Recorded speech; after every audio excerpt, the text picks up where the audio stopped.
Okay, our next storyteller, remember the question I'm asking is, what is a mystery you would like science to explain? And she answered that question with another question, which is, what are the effects on the Earth of low-level toxins in our air and water? That is hilarious, I've just got to say. I am ready to laugh right now. Let's hear it for Lisa Jackson. Lisa.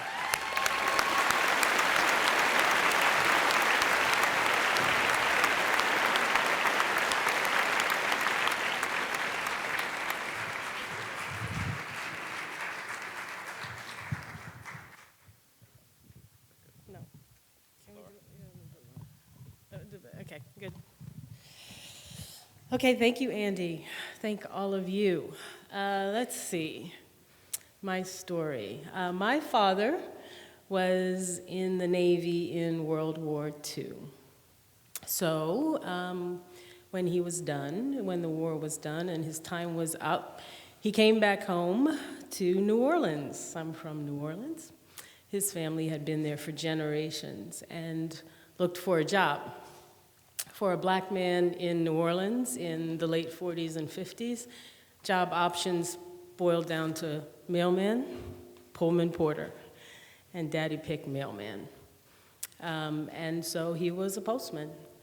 And, you know, back in the days when postmen wore their uniforms and walked through the neighborhood, and I couldn't go on the route with him, but we would walk around, and sometimes I have memories around Christmas waiting for him to come from his last round so we could go out and buy the tree or do whatever we needed to do. But he would take me from time to time, and his route included parts of the French Quarter. And I just remember having this feeling when I was with him. Now I think I know it was the first burgeonings of what real public service was, because, of course, a mailman was about delivering really important things. For those of you who don't remember, Social Security checks used to actually be a piece of paper, and people would wait for them. They were really important, and the mailman would always ring the doorbell on the day they came to make sure that check was in your hand, especially for poor people or people who really needed to make sure they got it. And I remember that feeling of real responsibility, of really having a role in the community that made me very proud. It was, you know, no different if my dad had been the mayor. And I think that that feeling of community service stuck with me, to the point where I remember once he took me to the Central Mail Processing Facility in New Orleans. And I remember looking up at him adoringly at the end and saying, "Daddy, I want to work for the post office." And like any striver in the 60s, by that point it was the 60s, my dad looked at me and said, "No, sweetheart." And perhaps he had a sense of longevity and career respect by the time I would actually be doing it. I have no idea, but he, of course, wanted more for his baby girl. So my dad passed away when I was in high school, and by that point I had moved on from a dream of being a mailman to a pretty clear talent for math and science. And so when you're the first kid to be going to college in a family and you're good at math and science, there really only one career choice that your mom can think of, and that's, my baby's gonna be a doctor. So my mother would say, when I was valedictorian in high school, she'd say, "My baby is gonna be a doctor." And everybody knew I was gonna go to Tulane, roll wave, Tulane, no? And I was gonna be a doctor. Now, I have to admit that this is a scientific part of the story, so you don't get worried. I did, when I was in high school, I went to Tulane for a summer program to find out what this thing called engineering was, because I had no idea, and I went because they were giving away a free HP programmable calculator. So yes, there is nerdiness in there. But I get to Tulane and I'm still gonna be a doctor. I'm gonna be an engineer and be pre-med at the same time. And I was okay. I was doing fine. And then, but it was the late 70s, early 80s, and Love Canal was the talk of the town. And Love Canal, for those of you who might not know, was a big dump outside of Buffalo, New York, and it was actually a canal that was started by a man named Alfred Love, and he started a little bit of it, and then he lost all his money, and he stopped, and they poured chemical waste, industrial waste into the canal, and then they covered it over, and eventually pressure forced that waste out, and it oozed into people's basements. And I do remember thinking in college, if a chemical engineer, which is what I was studying to be by that time, can make the processes that make all this goop, it's going to be an engineer who figures out how to clean it up. And cleaning up that waste was inspired an entire federal program, our federal Superfund program. And that's when I decided to be an engineer and work on environmental issues. So I go home and I tell my mother, and I say, Ma, I'm not going to be a doctor. I'm going to work to clean up hazardous waste. I'm going to be an engineer. My grandmother said, baby, why do you want to work on a train?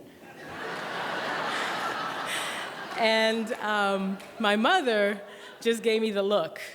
If you know the look, if you have a mother from the South, you might know the look, and the look was one of, but you're going to be a doctor, right? So anyway, I did believe strongly, and the more I learned about the field, that it wasn't medicine, but it certainly could make people healthier. So I finished college. I actually went to graduate school at Princeton. I came out and somehow found myself in public service and worked at EPA, and then eventually worked for the state of New Jersey, right next door. New Jersey? Strange in New York City, but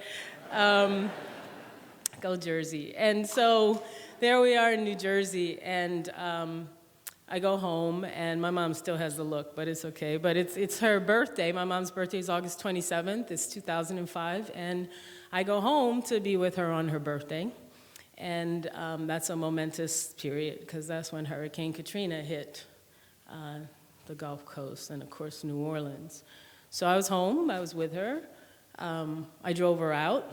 There was a Saints game on the night before. I remember distinctly not wanting to leave because I couldn't believe we had to get up after a Saints game and leave. But we did. And I remember her grumbling and me grumbling, and we drove up to northern Louisiana. And of course, I lived in the 9th Ward, and you know what happened in the 9th Ward. We were very fortunate. My immediate family, my stepdad, everybody got out. That's not true of some of our other relatives and certainly some of our friends. But my mom's moved. So now I'm explaining to my mother, and after the hurricane, it becomes clear that one of the reasons, besides the fact that there's a man-made failure of engineering, the levees broke, but the other reason that a storm that shouldn't have caused the damage it did is because the wetlands that should have been there to protect the city were gone. They've been cut by oil and gas lines and by years of engineering that had unintended consequences. And finally, my mother came to understand why environmental engineering is maybe better than being a doctor. Thanks. That's for her. See, you can learn. Now, net, so we keep moving forward. So the hurricane hits, and I'm working in New Jersey, and I really had a moment where I thought, I've been in public service my whole life. It's not the highest paid career. If I had just gone and taken my talents to the private sector, I could have bought her a new house. I could have raised the one she had. I could have done so many things for her. And I really had a crisis where I thought I need to leave and go make some money so I can help her. And it was my mom, because she now understood how important my job was, who convinced me to stay. And I'm glad she did. And as fate would have it, not too long after that, I became head of the New Jersey Department of Environmental Protection. And not too long after that, in 2008, came a call from President-elect Barack Obama. By the way, my mom was totally cool with that. I think the most amazing moment, though, was being with my mom, being able to get her to Washington, D.C., and the president, being the person he is, of course, wanted to meet her. And so having my mom in the Oval Office, meeting the President of the United States, embarrassing the hell out of me. But in a good way. Love you, Mama. And so she met him, she's there, she talked to him, a woman who grew up in segregation in the Oval Office with the first black president of the United States, and with her grandchildren.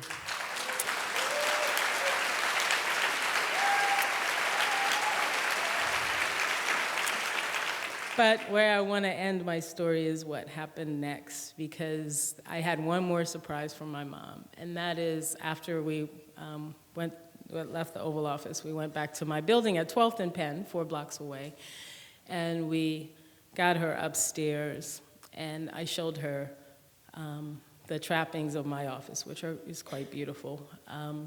But it's the offices of what were once the offices of the Postmaster General of the United States. And you can't enter my office without passing through either door over the Great Seal of the Postmaster General of the United States. And the conference room I use every day is full of icons of male men, sorry, but yeah, they are all men, through the years. It was a long time ago they did them. And it was just cool to see all the things that I think have helped to make me my strong mother, and my dad, and my kids, and my brothers.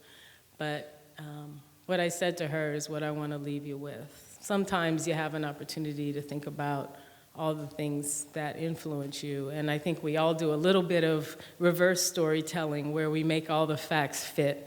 But I don't think it's an accident that I'm in that building, and every day I'm there, I think about public service. Every day I'm there, I do think about the incredible importance of clean air and clean water and understanding the effects of chemicals on our bodies and our lives and our kids. But most important, every day, I think about my dad and public service. Thank you very much.